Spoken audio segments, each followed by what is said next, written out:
Thank you for watching QTV with the news. My name is Diana Sumbwe. We take a look at stories making headlines. Hundreds of University of Zambia students have given a huge send-off to Vespers Shimunzila, a fourth-year student who died after suffocating as a result of the tear gas fired by police officers during a riot. And the Law Association of Zambia has joined in condemning the conduct of the police officers during the riot at the University of Zambia. Patriotic Front Bahati Member of Parliament has questioned Patriotic Front Secretary General Davis Miller whether the price of fuel will come down if he exculpates himself. And now the news in detail. Hundreds of University of Zambia students dressed in black have given a befitting send-off to their departed colleague Vespers Shimunzila, who suffocated as a result of tear gas fired by police during a riot last Thursday. The students' funeral procession started from the university through Great East Road, which they temporarily took over, blocking traffic, before proceeding to Unza SDA Church, where the funeral church service was held. Scores of people from all walks of life joined the students at Unza SDA Church in paying their last respects to Vespers, who was in her final year of her studies. Speaking during the church service, University of Zambia Unza Vice Chancellor Professor Luke Mumba says the death of Vespers Shimunza has left a big dent on the university. We have more in this report.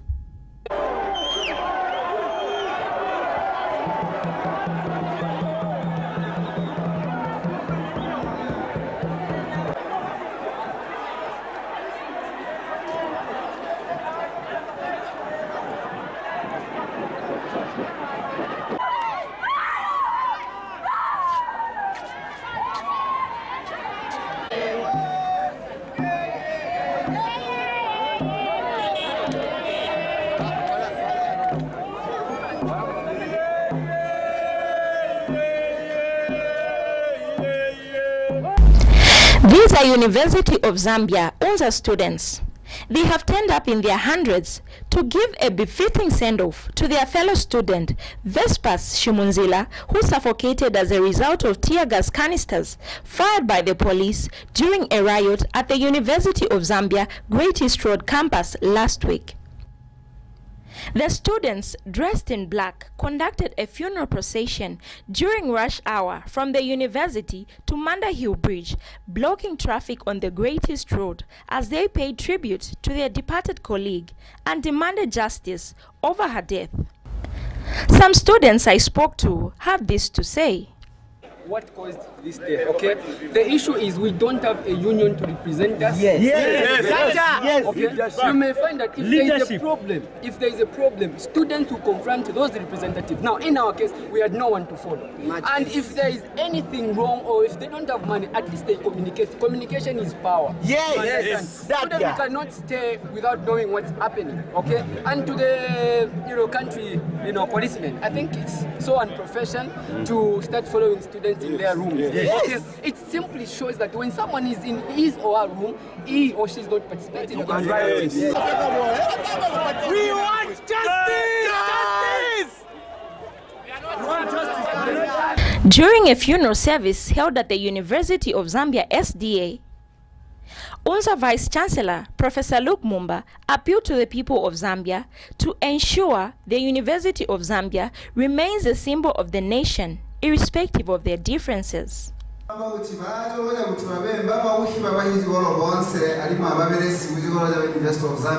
is a responsibility that I do not take lightly. I'm here as Vice Chancellor. And we are here as university workers because of our students. As a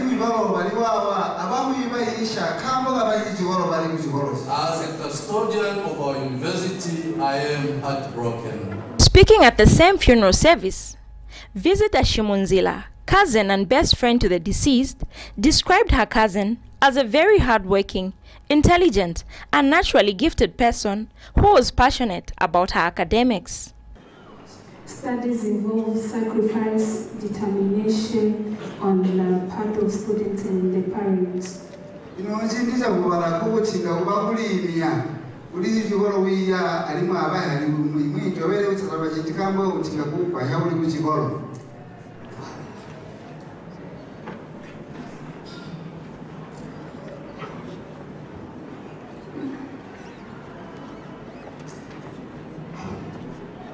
It was not an easy road. Especially considering the financial difficulties, we faced. And SDA Lusaka City Mission Pastor Evans Manchimela has encouraged the family of the deceased to look up to God and find comfort in His word as they mourn. When she left the village, she is known as being at the University of Zambia. This afternoon, you are going to Namala. You are not taking a graduate. You are taking Vespers in a coffin. And in times like this, as human beings, our hearts are failing us. Vespers Shimunzila was a third born in a family of 10. She had 3 months to go before her graduation until that fateful Thursday evening when she succumbed to police tear gas during a riot which she was not even part of. Her remains have now been taken to Namwala district in Southern Province, where she will be put to rest. Martha Katambi reporting for QTV News in Lusaka. The Law Association of Zambia LAS has joined in condemning the conduct of the Zambia Police Service during the riot at the University of Zambia Great East Road campus, leading to the death of female student Vespers Shimunzila. In a statement issued to QTV News, the LAS Council says it condemns the excessive force used by the police, who are believed to have followed unarmed and peaceful students who were in their rooms after the demonstration and threw tear gas canisters in the rooms. It says although LAS does not support any unlawful action by the students, such as blocking of the Great East Road and endangering the lives of motorists and other road users, it condemns in the strongest possible terms the heavy-handed and disappropriate police action that violates individual human rights. The Law Association of Zambia hopes government will take necessary action to support Vespers' family. The association has further called on the Inspector General of Police to institute prompt and thorough investigations into the incident and to make the findings public. It further calls for any officer who will be found wanting to face the law. LAS says it expects that this incident will not end quietly, but that justice will be done in the matter. Civil rights activist Brebna Changala has charged that the level of police brutality in the country is a sign of the rule of law, that the rule of law has broken down. Mr. Changala says police officers have now become superior to the Republican Constitution. In an interview with QTV News, Mr. Changala says what has put the country in such a chaotic situation is the failure by the people to govern themselves through the elected leaders. What is putting us in this chaotic situation is failure to govern ourselves through our elected people. And it's a very sad moment. I have repeatedly said this, and I think it's on record. It's even highly monotonous that police brutality is the oxygen of any failing government. It's the oxygen of dictatorship. Intolerance by the ruling government is what is putting us in harm's way, because we are having a system that wants everybody to agree with them, even when they are doing things upside down. And Mr. Changala has questioned the decision by President Edgar Lungu to allow the police to investigate the death of the fourth-year UNZA female student, Vespa Shimunzila. Mr. Changala has wondered why President Lungu can allow the police to investigate a matter in which it has been implicated as the perpetrator of the crime. He says the police are the ones to blame for the death of the female UNZA student. The president can talk about it. He has not commented in a manner befitting a head of state when a human life has been lost. If anything, he has asked the perpetrators of this violence, the police, to investigate themselves and give him a report. That is taking people for granted. I'm sending a message to the presidency and to the president himself. You cannot demean people in that manner. You can't. The truth of the matter, the police, under the command of the state, and the commander-in-chief, who is Mr. Edgar Chagwarungu, they have killed a human being. And they cannot have that arrogance to say we shall investigate ourselves and give undisputed findings. That is nonsense and unacceptable. Budget Front Member of Parliament Harry Kalaba has dismissed the 14 days ultimatum given to him by the ruling party to exculpate himself over charges of alleged misconduct. Mr. Kalaba says he has no time to make any such exculpation. In an interview with QTV News by telephone, Mr. Kalaba says the Patriotic Front General Davis Muila should tell him whether the price of fuel in the country will come down if he exculpates himself. Mr. Kalaba states that if the price of fuel will not reduce, Mr. Kalaba should not waste his time asking him to Mr. Muila should not waste his time asking him to exculpate himself over any charge of alleged misconduct. He says he is no longer interested in playing politics as he has much bigger issues to deal with, and that issues to do with the ruling Patriotic Front are of less importance to him. Mr. Kalaba says he is currently mourning the death of the University of Zambia UNZA fourth-year female student, Vespers Shimuzira, who died last week on Thursday during a riot. He states that at a time like this, when a young life has been lost, the nation should be grieved with horror. Go and tell that Secretary General that if I exculpate myself, is that when the price of fuel is going to come down? And in any case, this is a very bad time to be talking about things like that, because I'm busy mourning the death of a young girl whose life has been lost. And the whole nation is gripped with horror to have lost a young life. If others don't have a conscience to mourn, and they should play politics every time, I'm not interested. I've got bigger issues to deal with than those trivialities. Go on. Mr. Muila has disclosed the Patriotic Front Disciplinary Committee will sit and make a decision before December 2018 on the fate of Mr. Kalaba and Lusaka lawyer Kelvin Fube, who have both been given 14 days to exculpate themselves for allegedly working against the party and insulting its leadership. The Zambia Federation of Employers ZFE says the 2019 proposed budget does not favor employment creation, as a number of taxes proposed will not only increase the cost of doing business but also make the country unattractive for investment flow. Addressing a media briefing in Lusaka, ZFE President Wesley Chishimba says the Federation finds the proposed abolishment of the value-added tax and replacing it with sales tax as a measure will only favors government in terms of avoiding refunds to the private sector. Mr. Chishimba is hopeful that in determining the sales tax, the rate will be lower than the current VAT rate of 16%.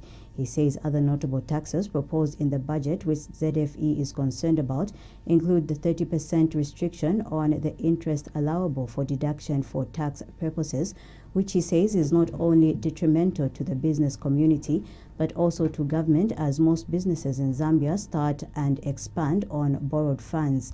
Mr. Chishimba has also called on parliamentarians to reject the proposed increase of customs duty on powdered milk to 15% from 5%, stressing that powdered milk is very helpful to a working and breastfeeding mother as it acts as a substitute for breast milk.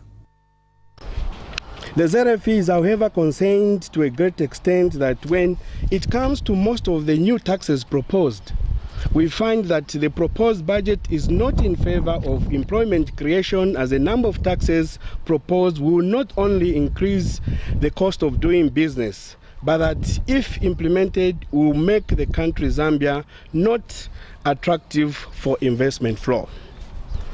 We find the proposed abolishment of value-added tax and replacement with sales tax as a measure which is favorable to the government only in terms of avoiding refunds to the private sector in terms of VAT, which comes with an increase in the cost of doing business to the private sector, which takes away their ability.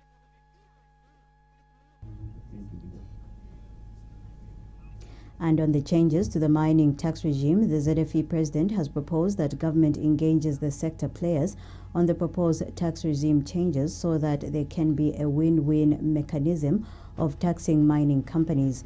Mr. Chimba is, however, happy to note that the 2019 national budget will take care of the cost of concluding on the labor law reforms, further hoping that the amendment bill will be tabled in the first quarter of 2019. Introduction of an export duty on precious metals including gold, precious stones and gemstones at the rate of 15%. This measure raises the cost of doing business and may be a barrier to entry in the business of export of these products. Since this is the first year of introducing this tax, a smaller rate of 5% could be better to encourage more players getting into this business. Lifting the suspension of export duty on manganese ores and concentrate and increasing the duty to 15% from 10%. While ZFE welcomes the lifting of the suspension of the export duty as a way of bringing more players in the tax net, we propose that the tax rate should be kept at 10% in order to attract more investment in the mining of manganese, which is under harnessed in places like Mansa, where there is plenty of manganese, but very little mining is going on at commercial level. Conclusion on the proposed mining tax regime. The Zambia Federation of Employers supports the view that the mineral resources that the country has should yield benefits to the Zambian people, but it should also be noted that an approach to overtax the mining sector may have serious consequences on the overall economy, as this sector creates a lot of both direct and indirect jobs through a number of contractors that are servicing the mining sector. When the cost of doing business in this sector escalates, a number of companies in the value chain will suffocate and jobs will be lost. We propose that the government should engage sector players. The Millers Association of Zambia, MAZ, says it is considering increasing the price of milli meal following the recent increase in fuel pump prices. MAZ National Coordinator Andrew Chintala says the association is keenly monitoring the unfolding events following the recent fuel price hike. Mr. Chintala tells Q News that they will have to make some adjustments aimed at cushioning the impact of the hiked fuel price. He says the association is engaging authorities in order to chart the way forward on the pricing of milli meal. You see, first of all, it's important to appreciate that fuel plays an integral part in as far as operations or the production process is concerned. However, in terms of what measures we put as millers, we are engaging a government as well as other stakeholders in trying to see what we can do together as a sector in ensuring that we manage the industry during this critical period that we are going through. You know, I think what is important to appreciate is that the increase has been triggered not by any human element. It's what is happening globally. So as such, I think we need to make necessary adjustments to the effect that we continue to run and operate in an environment that has been created. So we are watching and we're monitoring what is happening. You can see even in terms of the exchange rate, the kwacha has been started gaining. So we are watching this, and all I can say is that we are sitting around the table with all the relevant stakeholders in trying to address the issue to do with pricing and sourcing of the commodities for us to remain in production. I think that's all I can say for now. You see, Government says the demand by UPND leader Hakainde Hichilema that it should refund all motorists charged more than 5 kwacha per litre of fuel from the recent crude procured from Saudi Arabia is misplaced. Energy Permanent Secretary Melda Chola says much as government procured the crude from Saudi Arabia cheaply, no motorist in the country was overcharged. Brigadier General Chola has explained that in pricing the Saudi Arabia fuel, government took into consideration the cost of the logistics that were not covered in the oil procurement loan. In an interview with QTV News via telephone, General Chola says government paid for the cost of transporting the crude from Dar es Salaam, Tanzania into Zambia. She says when the calculations were made, the cost of transporting the said crude was almost equal to the cost government has been incurring from the procuring crude from other sources. General Chola states that this explains why the price of fuel in the country in less than 11 days that the Saudi Arabia consignment lasted did not change. The Energy Permanent Secretary says the government will therefore not refund any motorists charged the normal price of fuel from this consignment. When we did the calculation for the Saudi fuel, one, that loan did not include the logistics of transporting the fuel from Dar es Salaam to here. And then secondly, the fuel was only for, I think, less than 11 days consumption. So it was almost equal to the supplies or the cost that we have been incurring. That's why the price did not change. In short, those costs that government refunds people are actually misplaced. There is nothing like refunding people. I don't know that the government gave that.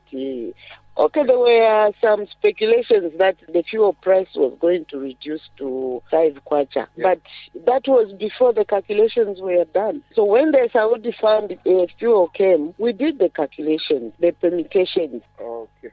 So yes, incurred the cost of bringing that fuel here? It is the government that incurred because the loan was only for transportation up to Dar es Salaam. So we needed to make arrangements to transport the same product to Zambia. President Edgar Lungu says it is only through working together and sustained cooperation regionally and nationally will there be lasting stability towards achieving shared development goals. Speaking at the 9th high-level meeting of the Regional Oversight Mechanism of Peace, Security and Cooperation Framework for the Democratic Republic of Congo and the regional in Kampala, Uganda, President Lungu says in order to secure peace, stability and security of the DRC and the entire region, there is an urgent need to neutralize the negative forces and end the illegal exploitation of natural resources. President Lungu who is also chairperson of the SADC organ on politics, defense and security cooperation, says SADC remains committed to rendering its support to the stability of the DRC and the Great Lakes region at large. He says SADC stands ready to work with the government of the DRC and the Congolese people in their quest to consolidate peace and democracy. President Lungu has further reiterated SADC's continued commitment to UN peacekeeping efforts in the DRC and contribution of the Force Intervention Brigade. He states that SADC is convinced that close cooperation with the United Nations and the International Conference on the Great Lakes region is indispensable to the achievement of lasting peace in the region. President Lungu adds that securing stability in the region is also dependent on the complete disarmament, demobilization of combatants. Secretary to the Cabinet Roland Msiska has observed that Africa has lagged behind in improving its economy due to lack of policy consistency. Speaking in Lusaka at a SADC regional meeting of member states and sector experts on copper beneficiation, energy storage, batteries, and mining goods and services value chains, Dr. Msiska says this is because the region has concentrated on competing on what he termed as wrong things. He has also bemoaned that most member states are not anywhere near the 7% real annual gross domestic product growth. Dr. Msiska says even though the region has witnessed a significant improvement in the growth of the manufacturing industry, value added to the socio-economic transformation remains largely stunted. Dr. Msiska has also noted the significant growth in the demand for batteries, primarily derived from the electric vehicle revolution, for which the raw materials are cobalt and lithium. He has since called on the participants to draft a roadmap and action plan towards supporting regional value chain projects and overall value chain development in the copper, energy and battery storage, as well as mining goods and services value chains. If I can say this without contradiction myself, is that we are competing for the wrong things. If, say, for example, puts its tax at 10%, the neighbors are just watching, maybe we can put it at 8%. Then we keep on going down until we reach 0. And then when we reach 0, we don't have money now for infrastructure. And then we are surprised that we are backwards. Why don't we sit together and say, look, as far as this region is concerned, these are the minimum parameters. Look at Europe. For all the difficulties they have with the bureaucracies, there are certain things they are doing very, very well. I mean, I was in Europe for 2 years as a staff of the UN. You get an insurance in Switzerland. That insurance works for the whole region. Now here, if I get my insurance here, when I'm crossing over to Zimbabwe, I must buy what you call that one, SADC insurance. And when I'm operating with my cell phone just in the neighborhood near to Zimbabwe, because this phone doesn't even behave properly, it picks up the signal from Zimbabwe. My talk time finishes in seconds. You know, but in Europe, the whole region is under one. There's no roaming now, I'm told. I mean, we can reduce the cost of doing business for the entire region, not just a few of us, and then compete amongst us. This is exactly why the people are coming. Look, these private companies, let's agree, they are not philanthropic organizations. They are profit-making organizations. And when we give them the opportunity, they will make profits.